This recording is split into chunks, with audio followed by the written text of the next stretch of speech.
everybody, I hope you enjoy this video. Today I am making my favorite breakfast casserole that has kind of become my signature. Everyone loves it when I make it, and I've really adjusted the recipe and have really learned to just make it my own recipe. So today I'm going to show you how I make it, and let's just get started. So first I'm gonna walk you through everything that you'll need for this recipe. Firstly, you'll need a carton of eggs. You only need 12, but I like to get 18, that way I have some left over.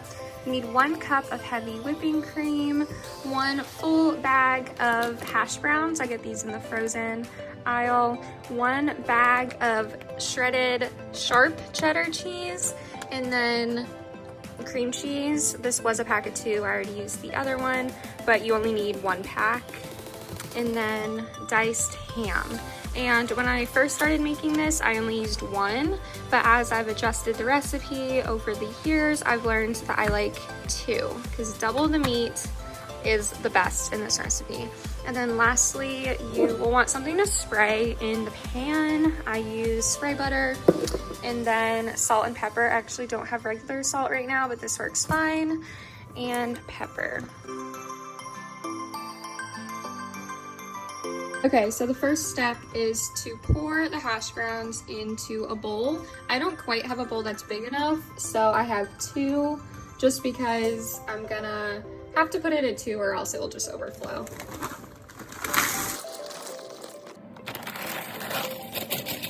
Next up, you're gonna take the cheddar cheese and basically put half the bag in your mixture. You're going to save the other half to sprinkle on top of the casserole. I also don't measure this. Yeah, that should be fine. I kind of eyeball it. You're going to add the ham to our mixture. Again, having 2 bowls, I'm just gonna put 1 in each.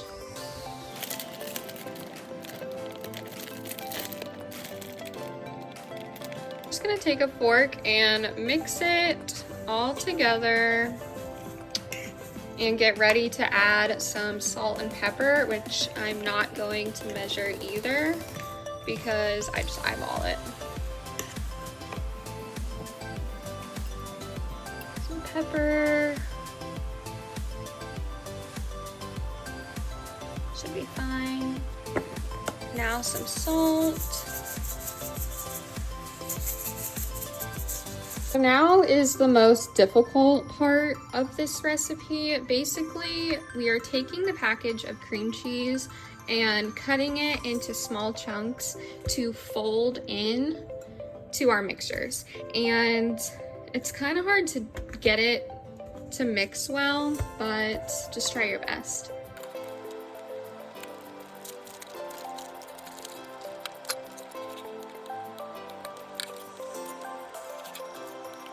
Okay, so these are my little pieces of cream cheese. Again, it's kind of hard because they're not going to be perfect.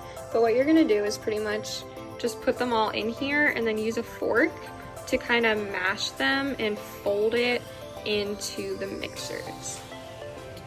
And it's okay if you don't get these perfectly kind of mixed in, because you want bites of cream cheese in the casserole. That's what makes it taste really flavorful. So just try your best.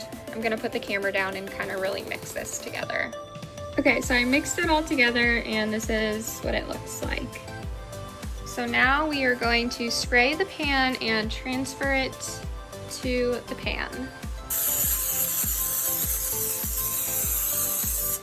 Okay, so make sure you're using a 9 by 13 pan, and it will kind of feel like it wants to overflow. That's because we used a whole bag of hash browns and 2 packages of meat, but it is a-okay. Just kind of work on flattening it, spreading out the cream cheese bites, and now we are going to move on to adding the eggs and heavy cream. So now we are going to add the 1 cup heavy cream, and we are going to crack 12 eggs into the bowl.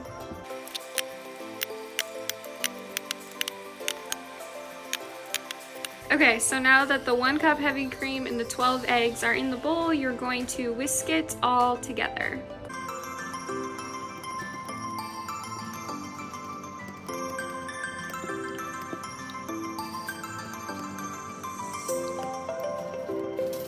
Now that it's all mixed together, we are going to pour our eggs and cream mixture over the casserole and then sprinkle the rest of the remaining cheese on top and put it in the oven.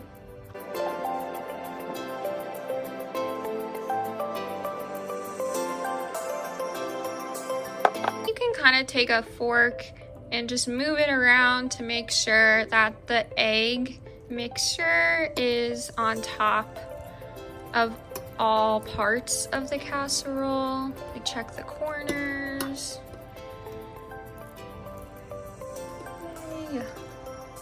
Okay, now we're putting the rest of the cheese on top. Okay, so here we are, and we are going to put this in the oven for 45 minutes. I've made this enough times to know that that's not going to be quite long enough.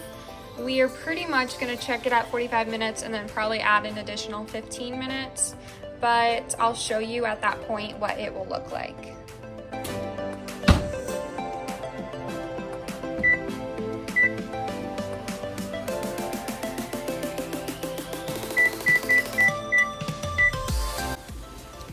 All right, guys, 45 minutes out of the oven. It looks amazing and smells so good. I want to show you how you know if it's done cooking or not. So you can see along the edges that it looks pretty crispy and cooked, but you want to take a fork and just poke on the inside. Actually, not that bad, but if you see the liquid there, it's not done. So since it is egg, you want to be careful and make sure that it's fully cooked. So I'm gonna add another 15 minutes. Again, that's just from experience. I've made this a bunch and I think it needs a full hour. Okay, and now this is the final result.